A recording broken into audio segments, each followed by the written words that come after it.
કદાચ વડીલ લોકો બેઠા હોય તો મારી વાત સાથે સંમત થઈ શકે છે. 1970 પહેલા બ્લડ પ્રેશરની નોર્મલ ડેફિનેશન કેટલી હતી? એટલે કે બ્લડ પ્રેશર નોર્મલ કેટલું ગણાતું હતું? તો કે 180/110 એ નોર્મલ બ્લડ પ્રેશર ગણાતું હતું.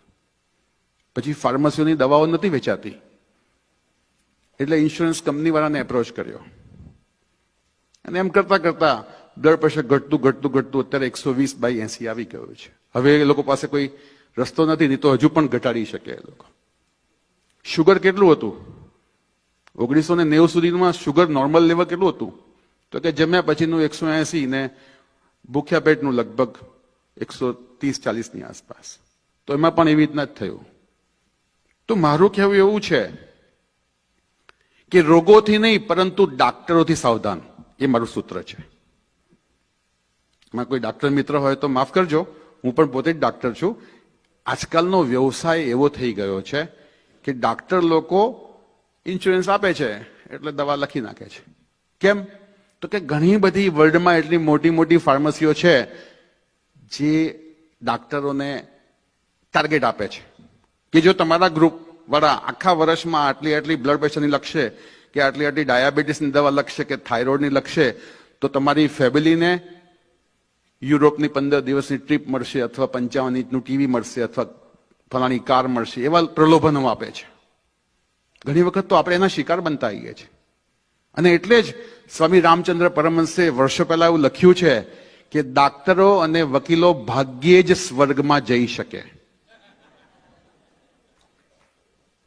તો આ બધું થોડુંક જાણશું તો આપણે ઘણી વખતે શું છે, જેમ હમણાં સ્વામીએ કીધું કે બધું માનસિક સ્ટ્રેસથી વધે છે અને તદ્દન સાચું છે. શિકાગો યુનિવર્સિટીના રિસર્ચ પ્રમાણે હું એવું કહી શકું કે 92% જે પ્રોબ્લેમ છે એ ફક્ત આપણી આંખની આ કીકી છે ને, આ આઈબ્રોઝ, એની ઉપર છે. 92% પ્રોબ્લેમ્સ. બાકી આ આઈબ્રોની નીચે કેટલા ટકા? ફક્ત 8% પ્રોબ્લેમ છે. તમને એવી ખબર પડે કે મારે આવતીકાલે બ્લડ પ્રેશર કે બાયોપ્સી કરવાનું ડોક્ટરે કહ્યું છે, તમે જોજો. તો એના માટે કોઈ તત્વચિંતક એવું કહ્યું છે કે સામાન્ય વ્યક્તિ લેબોરેટરીમાં જાય, એક સામાન્ય વ્યક્તિ લેબોરેટરીમાં જાય અને દર્દી થઈને બહાર પડે. એનો મતલબ શું થયો કે આપણે બધું જ મગજથી વિચારીએ છીએ અને મગજથી વિચારવાથી તમારું બ્લડ પ્રેશર પણ વધી જશે, તમારા સાયકોસોમેટિક જેટલા પણ ડિસઓર્ડર્સ છે એ બધામાં વધારો થશે. એક એનું બીજું ઉદાહરણ આપું. મારી પાસે ઇન્ડિયામાં નડિયાદમાં એક સાઉથ ઇન્ડિયન કપલ આવ્યું હતું જે ગવર્મેન્ટમાં હતા, જોબ કરતા હતા. અને એમના વાઈફ, મને ડાઉટ લાગ્યો એટલે મેં કીધું બેન તમે આટલું કરાવી લેજો રિપોર્ટમાં. રિપોર્ટ કરાયો હશે ને ખબર નહીં કોઈ કારણસર નહીં આવી શક્યા હોય, એમના હસબન્ડની કંઈક ટ્રાન્સફર થઈ ગઈ હશે. લગભગ 2.5 વર્ષે પાછા આવ્યા હશે મળવા માટે. મને રિપોર્ટ દેખાડ્યો. મેં કહ્યું આમાં તો ડાયાબિટીસ છે. 2.5 વર્ષ સુધી એમને કોઈ પ્રોબ્લેમ નહોતો. જેવું જાણ્યું કે મને ડાયાબિટીસ આવ્યો છે ત્યારથી એમને થોડાક વખતમાં એમના બ્લડ પ્રેશર બી આવી ગયું ને ઘણી બધી પ્રોબ્લેમ એ શરૂ થઈ ગઈ. એટલે જાણવાથી ઘણી વખતે, હું એવું નથી કહેવા માંગતો કે તમે પોતાના રિપોર્ટ્સ રેગ્યુલરલી ન કઢાવો, એ લોકોની ફોર્માલિટી છે ડોક્ટરોની, એ કરવી જ પડે. એ તો તમે કોઈના પર શું કરી દો. પણ આનાથી સાઈડ ઇફેક્ટ્સ પણ ઘણી બધી છે અને પોસ્ટ ઇફેક્ટ પણ ઘણી બધી છે. તો ચાલો આપણે પેલા 4 સૂત્રો જોઈ લઈશું. જો આ 4 સૂત્ર જે વ્યક્તિ નિયમિતપણે 90 દિવસ એટલે કે 3 મહિના સુધી ફોલો કરશે, તો હું આ બોલી રહ્યો છું, રેકોર્ડિંગ થઈ રહ્યું છે, તમે લખી શકો છો કે એમાં ચોક્કસપણે દવાઓમાં ઘટાડો થઈ શકશે અથવા દવા બંધ પણ થઈ શકશે જો આને 100% ફોલો કરશો તો. વૈદ તમને કોઈ ચમત્કાર નથી કરવાનો કે ઓવરનાઇટ તમને બધું સારું થઈ જાય. એના માટે એની પ્રોસેસ છે, એનો સમયગાળો છે, એ તો લેશે જ. શ્રદ્ધા, ધીરજ અને 3જા નંબરે બહુ જ મહત્વનું કહ્યું છે ભગવાન ધન્વંતરીએ કે તપશ્ચર્યા કરાવવી પડશે. તપશ્ચર્યા એટલે એવું કે હું તમને એક તો અનુભવથી તમને કહી રહ્યો છું. કાંતિભાઈ પટેલ નામ છે, ચકલાસીના મૂળ વતની છે અને મહારાષ્ટ્રમાં ચંદ્રપુરના ગામમાં એમનો બહુ મોટો તમાકુનો બિઝનેસ, બધા તમાકુના પાઉચ બનાવીને વેચતા હોય છે ને બધા, એવો એમનો કઈ વ્યવસાય.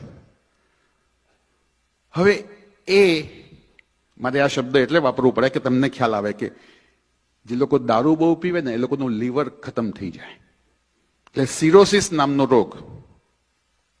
હવે સિરોસિસ થઈ ગયું એટલે એમને તો અમદાવાદમાં ને એપોલોમાં ને બધી ઘણી ઘણી જગ્યાએ એમને બોમ્બે સુધી પણ દેખાડ્યું અને કહે છે સાહેબ આમાં રસ્તો એક જ છે કે લીવર ટ્રાન્સપ્લાન્ટ કરાવવું પડે.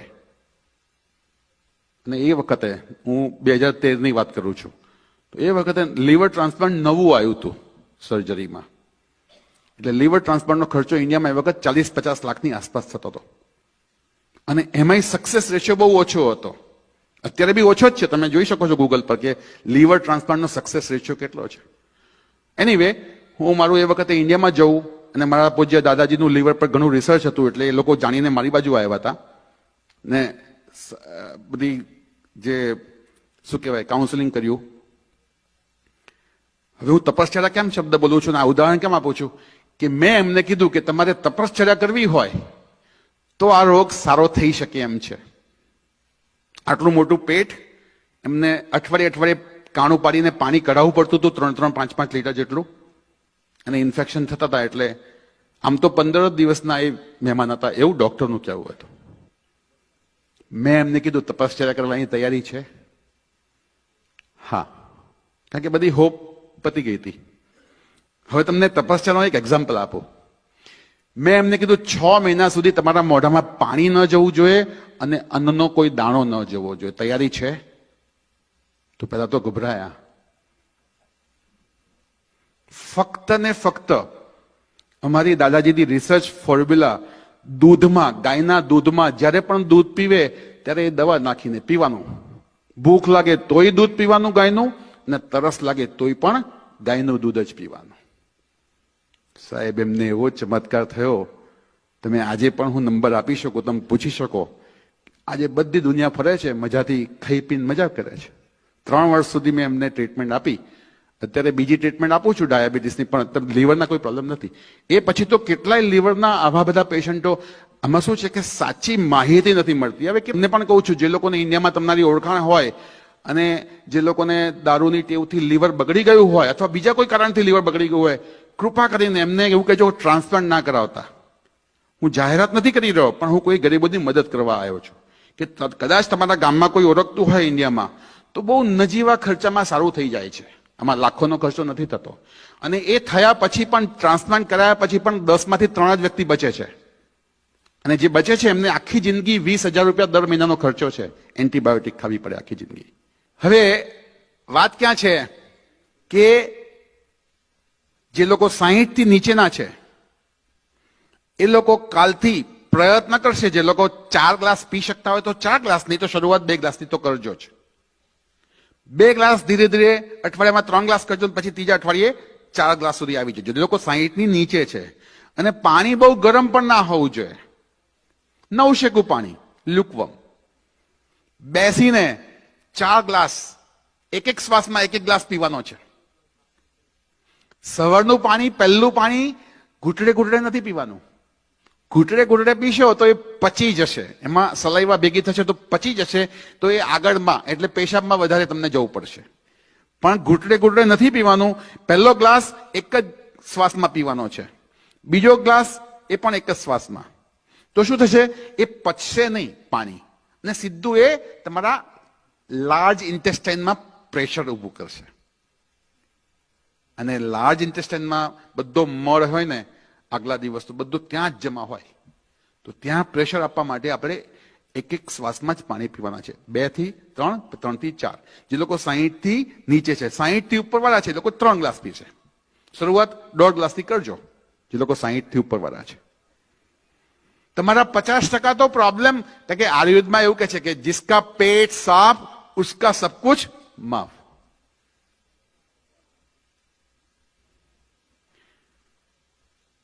પાણી દવા તરીકે કામ કરે છે જો એની સમજ હોય તો. પાણી અમૃત તરીકે કામ કરે છે, નહીં તો પાણી વિષ પણ બની શકે છે. ખાધા પછી તમે જે લોકો પાણી પીવે છે જબરદસ્ત, જેવું ખાય ને એવું સીધું 1-2 ગ્લાસ પાણી ઠંડુ પાણી એમને જોઈએ. મિત્રો, આ જ રોગને તમે આમંત્રણ આપો છો આ પાણીથી જ. કેમ કે તમારી જઠરાગ્નિ તમારી પ્રદીપ્ત થઈ હોય, ખાધા પછી બધા જ્યુસીસ બધા છૂટા પડ્યા હોય અને તમે ઠંડુ પાણી પીને અથવા એમને પાણી પીને તમે એને ડાયલ્યુટ કરી નાખો છો, એટલે જ બધા પ્રોબ્લેમ શરૂ થાય છે. એટલે હું વિનંતી કરું કે ખાધા પછી ફક્ત એક જ ઘૂંટડો પીવો, મોઢામાં ફેરવીને પી જાઓ. ખાવાની મધ્યમાં 3 થી 5 ઘૂંટડા પી શકાય, મધ્યમાં. એટલે કે આપણે 2 ટાઈપ્સના ગ્રેન્સ ખાઈએ છીએ, રોટલી ને શાક પહેલા ખાઈએ છીએ અને પછી દાળ ને ભાત અથવા કઢી ખીચડી ખાઈએ છીએ. તો રોટલી શાક પતી જાય અને દાળ ભાત તમે શરૂ કરો, એની વચ્ચે તમે 3 થી 5 ઘૂંટડા પાણી પી શકો છો. અને જે લોકો 60 વર્ષથી ઉપરના છે એ લોકો તો આખા દિવસ દરમિયાન 900 પાણી જ પીવે, કોઈ ડોક્ટરની જરૂર નહીં પડે. 900 પાણી પીશો તો, કારણ કે એ લોકોની ઉંમરમાં શું વાયુ તત્વ વધારે વિકૃત હોય છે, અને વાયુ વિકૃત હોય, વાયુને ઠંડી વસ્તુઓથી દુશ્મની હોય. એટલે તમે ઠંડુ પાણી નાખ્યું એ તમારું પાચન તંત્ર મંદ. તો સવારે ઉઠીને 3 અથવા 4 ગ્લાસ ઉંમર પ્રમાણે પીવાનું છે. પછી જેટલી વખત જમો એના કલાક પહેલા અને કલાક પછી એ વચ્ચે પાણી નથી પીવાનું. જેમ કે 1 વાગે જમવાનું છે તો 12 વાગે પછી પાણી નહીં પીવાનું. જમતી વખતે વચ્ચે 3 થી 4 ઘૂંટડા 5 ઘૂંટડા પી શકાય, મધ્યમાં એક જ વખત. જમ્યા પછી એક જ ઘૂંટડો, જમ્યા પછી 1 કલાકે તમે પી શકો છો પાણી. અને છેલ્લે મારા દાદાજીનો એક મેસેજ આપીને હું મારું વક્તવ્ય પૂરું કરું છું. જ્યારે હું 14 વર્ષની આસપાસ હતો તો મારા ઘરે દાદાજીની સાથે એમના ગુરુ આવતા, નિયમિત આવતા. તો નિયમિત આવે અને એમને પછી દૂધની આદત, ચા નતા પીતા. હવે દૂધ પીવડાવે એટલે દૂધમાં પછી ઇલાયચી વાળું દૂધ આવે અને જોડે સાકરની વાટકી મૂકે અને પછી જેટલી જોઈતી હોય નાખે. તો હું આવું કાયમ જોઉં તો મને આ વખતે ઈચ્છા થઈ કે દાદાજી હું દૂધ લઈ આવું છું ગુરુજી માટે. હું દૂધ લઈને ગયો, પૂછ્યું કેટલું સાકર કેટલી નાખું? તો ગુરુજી કહે છે 1-1.5 ચમચી નાખ બેટા.